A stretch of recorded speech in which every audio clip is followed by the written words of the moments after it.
قلب السحر على الساحر.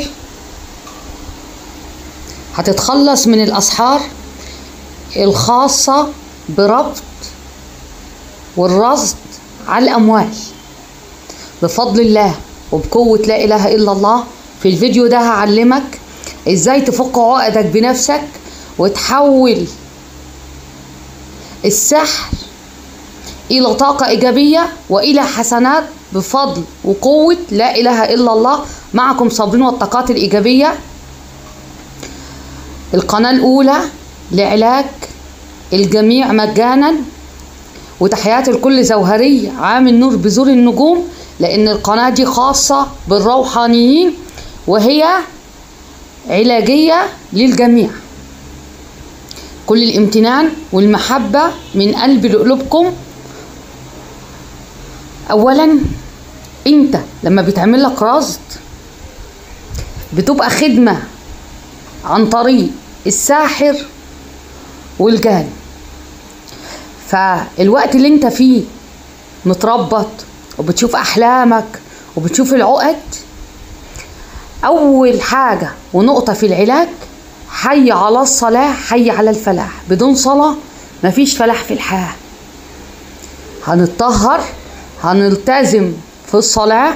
الفيديو ده هتكرره لمدة 45 يوم يوميا في الصباح، مش هتفوت لا صلاة فجر ولا صلاة ضحى.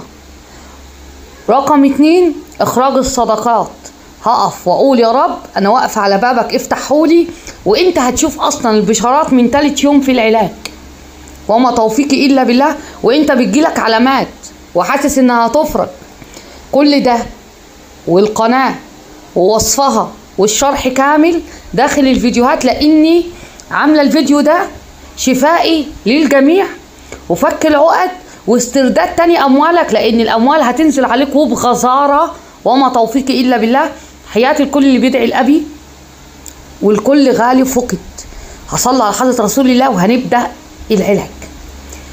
بسم الله الرحمن الرحيم. اللهم صل وسلم وبارك على سيدنا محمد، شجرة الأصل النورانية ولمعة القبضة الرحمانية وأفضل الخليقة الإنسانية وخزائن العلوم الاصطفائية، صاحب القبضة الأصلية والبهجة السنية والرتبة العليا، من اندرجت النبيون تحت لواء فهم منه وإليه. وصل وسلم وبارك عليه وعلى آله وأصحابه عدد ما خلقت ورزقت وأمت وأحييت إلى يوم تبعث من أفنيت، وسلم تسليما كثيرا والحمد لله رب العالمين. هنحافظ على الطهارة، هنقفل مداخل